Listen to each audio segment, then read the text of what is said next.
안녕하십니까. 이번 시간에는 그 역사의 그 어떤 의미, 공부를 하는 의미 또는 그 역사 공부의 목적 그런 걸 한번 보겠는데요. 역사를 공부하는 의미, 무슨 의미가 있나요? 역사를 공부하는 의미는 그런데 그 이게 사실 역사 그 사실 자체가 의미가 있다. 역사 공부하는 데는 이거를 사실로서의 그 역사 이걸 의미로 보는 거거든요. 역사 공부하는 그 사실 자체에 그 의미가 있는 것이다. 19세기에 보통 이제 19세기 이제 이게 대두됐다고 그래요. 그 실증주의 이게 사관이라고 하는데 그러면 이게 사실을 중시하는 거죠. 사실을 중시하는 겁니다. 그럼 대표적인 학자는 이제 랑케라고 있어요.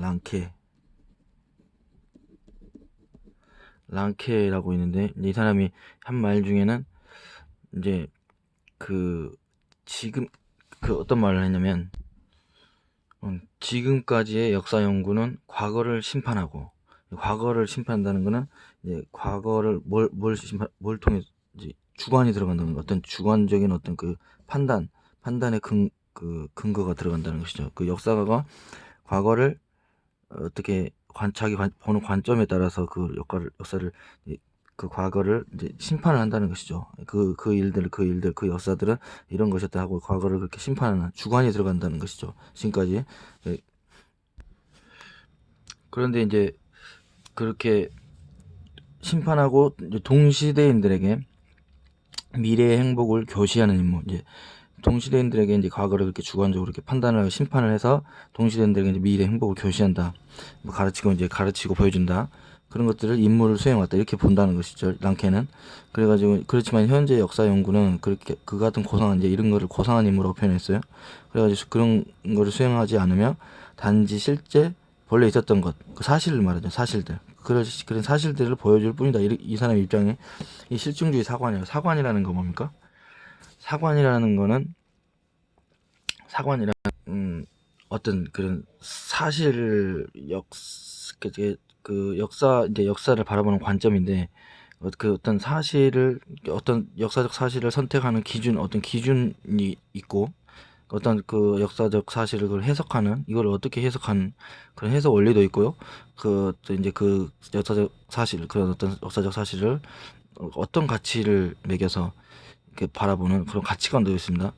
이런 것들이 이제 어떤 일관되게 이런 그 해석 그 그런 역사에 대해서 이런 기준이나 해석 원리나 가치관들을 가지고 이런 것들 이런 것들을 통일성을 가지고 역사를 이제 서술을 하는 그거를 사관이라고 하면 사관.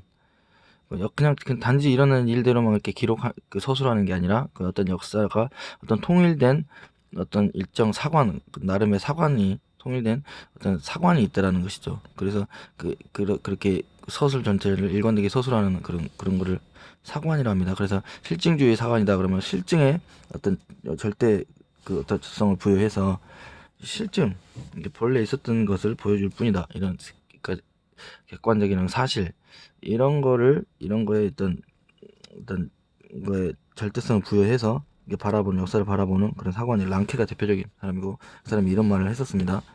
이제 그래서 역사 학습의 의미는 그 사실 자체에 이렇게 기록하고 이렇게 있던 것들을 보여주고 이런 것 자체에 의미가 있다. 이런 게 실증주의적 사관이고 이런 것에 의미를 두는 것이 있습니다. 이제 두 번째로는 이제 현재주의 사관이라고 그래가지고 19세기 실증주의 앞서 봤던 그런 19세기 실증주의 사관에 이게 좀 반대적인 그런 입장이죠. 그 사관은 현재주의인데 현재를 중요시하는 거예요. 과거의 역사적 그런 사실들, 객관적인 그런 사실들 하나하나 그런 거는 별 의미가 없고 중요한 건 현재다.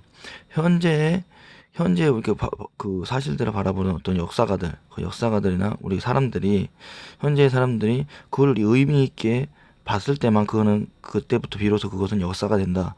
이렇게 보는 관점이 현재주의 관점입니다.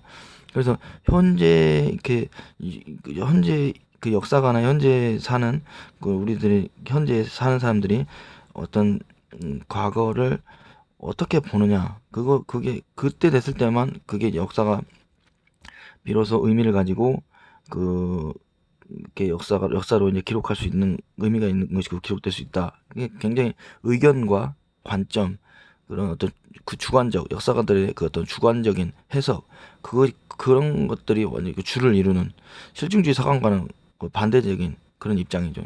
그게 그렇습니다. 그럼 앞서 그 실증주의 사관의 대표적인 학자는 아까 랑케는 그 역사가는 자기 자신을 숨기고 사실 그것이 스스로 말하게 해야 된다. 뭐 이런 입장이었습니다. 그 엘버트 비버리지라는 그 또 학자가 있었는데, 그 사람은 사실들이 옳게 나열만 되면 그 자체가 풀이가 된다. 그 자체가 풀이가 된다. 풀이라는 건 해석이고 뭐 그런 거잖아요. 이거 주관이 들면 그 사실들 옳게, 그게 다 실증주의 학자들이고, 엘튼이라는 학자는 중요한 것은 뽑을 수가 없다. 우리가 뽑을 수 있는 게 아니고 그 자체로 중요한 것이다. 이런 말들을 했어요. 그러니까 실증주의 사관이 어떤 건지 감이 오시죠?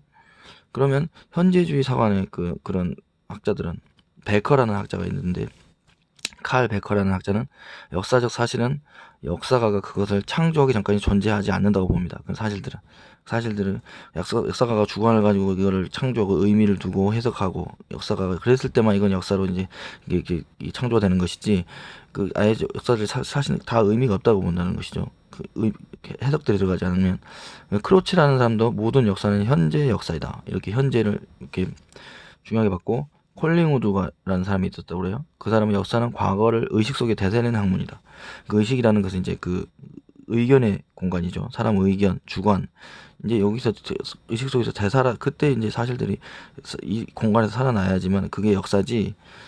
역사의 과거 뭐 그런 것들, 의식 속에서 살아나지 않는 그런 것들은 뭐 의미가 없다고 보는 것이죠. 현재주의 사관입니다. 20세기. 이제 절충해서 20세기 후반에 이제 나온 게 절충주의라는 것입니다. 절충주의. 두 개, 한쪽 뭐 사실에 치우치는 것도 그렇고 현재주의 이쪽에 치우치는 것도 그렇고, 그 두 개를 절충해야 된다. 저도 개인적으로 이게 옳다고 보거든요. 절충주의 사관이 있어요. 이게 대표적인 학자가 유명한 사람이 역사계에서는 E.H. 카라고 있어요. E.H. 카. 그러면은 E.H. 카가 역사가는, 그 역사라는 거는 과거와 현재의 끊임없는 대화다. 과거, 이 말은 아주 유명한 말이죠. 그러니까 그 역사가는 자신의 생각으로 자신의 사실을 만든다, 이렇게 말을 하는 거예요. 이해지가는 역사는 과거, 현재 끊임없는 대화이므로 역사가는 자신의 생각으로 자신의 사실을 만든다. 뭐냐면 이렇게 이제 역사를 재구성해야 된다 입장입니다. 그는 과거는 뭐다? 과거는 사실 그대로 객관적으로 기록된 것을 취하되, 그걸 객관적으로 취해서 그 토대 위에서 현재 이제 의견을 반영해서 들어가야 된다는 것이죠. 그래서 이 두 개가 절충된 거예요. 이해식하는. 그래서 이제 그 어떤 잠정적인 그 객관적 실증주의 사관에서 바라보는 그런 어떤 객관적 사실들을 잠정적으로 선택을 하는 것이죠. 그러면 선택을 할 때도 어떤 기준을 가지고 선택을 해야 된다? 현재주의적인 입장이 가미가 돼야 된다는 것이죠. 다 선택할 수는 없다는 거예요. 실증주의 사관은 그 모래처럼 많은 그런 일들 전부 다 다 그대로 다 의미가 있다고 보는 거거든요. 그런 거는 의미가 없고, 이 절충주의는 그 선정을 해야 된다는 것이죠. 의미가 있는 걸 선정을 해야 된다. 그건 뭐가 의미가 있냐? 그건 잠정적으로 이제 주관이 들어가야 된다. 잠정적으로 주관이 들어가서 이제 그 의미가 있는 걸 선정을 해서, 그런데 선정을 할 때 철저히 객관적으로 검증이 돼야 된다. 학문적으로 그런 것을 취해서 그런 것들을 이제 선정을 해서 의미 있는 것들을 선정을 하고, 그 선정을 한 것을 토대로 또 역사 해석을 또 어떤 이렇게 해나가고 그래서 잠정적인 선정, 또 잠정적인 해석, 이런 거 이렇게 서로 이렇게 보완해 나가면서 절충해 나가면서 역사를 이렇게 해석해 나가고 바라보고 이렇게 끊임없이 대화해 나가는 거다. 이렇게 해 나가는 과정에서 절반 정도의 어떤 무의식적인 어떤 그 변화가 일어날 수 있다.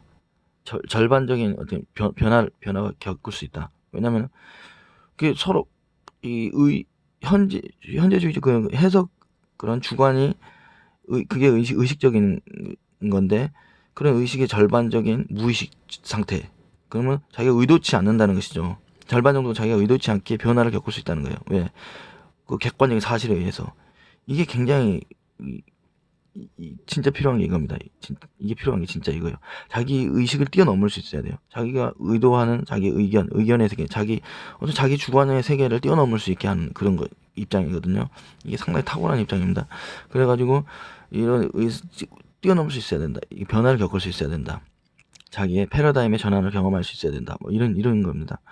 그래서 이 현재주의적인 입장, 이런 거에 의미를 두고 역사학습을 해야 된다. 이게 이해직합니다. 상당히 탁월한 학자인데 이해직하.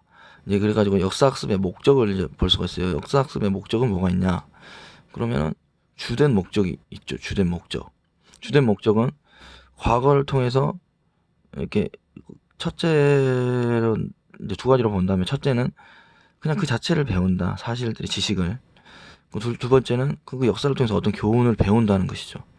그게 이제 역사학습의 주된 목적이라는 것이고, 그러니까 역사학습의 필요성은 필요하죠.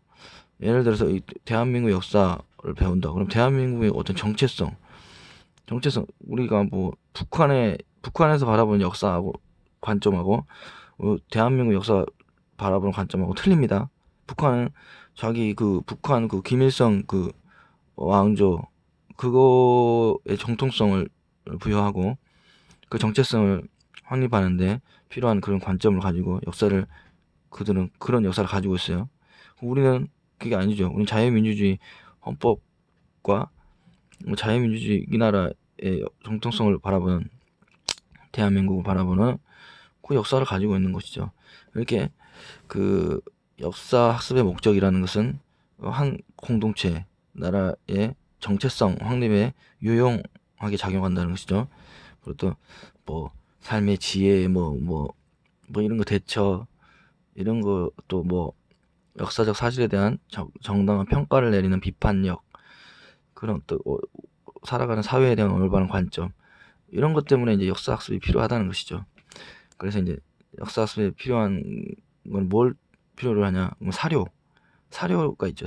역사가가 역사를 서술하는데 근거로 삼는 역사적인 자료를 사료라고 그러죠. 뭐 1차적인 뭐 기록들, 유물, 유적, 2차적으로 이제 그것들을 이제 가공해서 역사가들 정리해 놓은 그런 사료들이 있고, 사료를 이제 가치를 판단하는 어떤 기준을 가지고 사료도 이제 가치를 매길 수가 있습니다.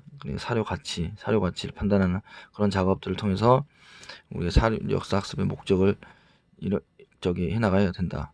그럼 동양에는 그 옛날에 보면은 무슨 귀감 그러죠. 귀감. 그래서 무슨 감자 들어가는 걸 역사학이 많이 나와요. 동양에는 뭐 정책을 위해서, 국가 정책을 위해서 옛날에 뭐 우리나라 서거정의 동국 통감 막 이런 거 있죠. 국가의 정책을 위해서 동국 통감, 이제 그 귀감을 삼기 위해서 이게 역사학이 있었다는 것을 보여주는 것이죠. 그래서 동국 통감, 중국에서 이제 사마광이 자치 통감, 또 주위에 통감 강목이라고 있었어요. 원추에 통감기 사본말 뭐 이런 게 있었다고 그래요. 이런 게 이해죠. 동양에서의 어떤 역사 연구의 이해입니다. 정책 때문에 이런 것들이 나와서, 그래서 무슨 감자가 들어가요. 귀감, 뭐 옛날에 뭐 그런 게 많이 있죠. 그 춘추 전국시대 뭐 혼란기에 그 귀감을 삼아서 시황제가 중앙 집권적인 9년제를 했다. 귀감을 삼았다. 송태조는 당이 절도사의 난 때문에 망했잖아요. 그러면 송태조는 그 다음에 이제 그 절도사의 난으로 망한 그거를 귀감을 삼아서 그 문치주의가 나왔죠. 송의 사대부 문치주의가 나왔죠. 그래서 이제 그런 감자가 많이 들어간다는 것이죠. 그래서 동양에서 그런 역사 목적, 그런 것들이 역사학이 있었다. 그래서 이제 본격적인 한국사 들어가기 전에 어떤 의미나 목적을 한번 봐봤습니다.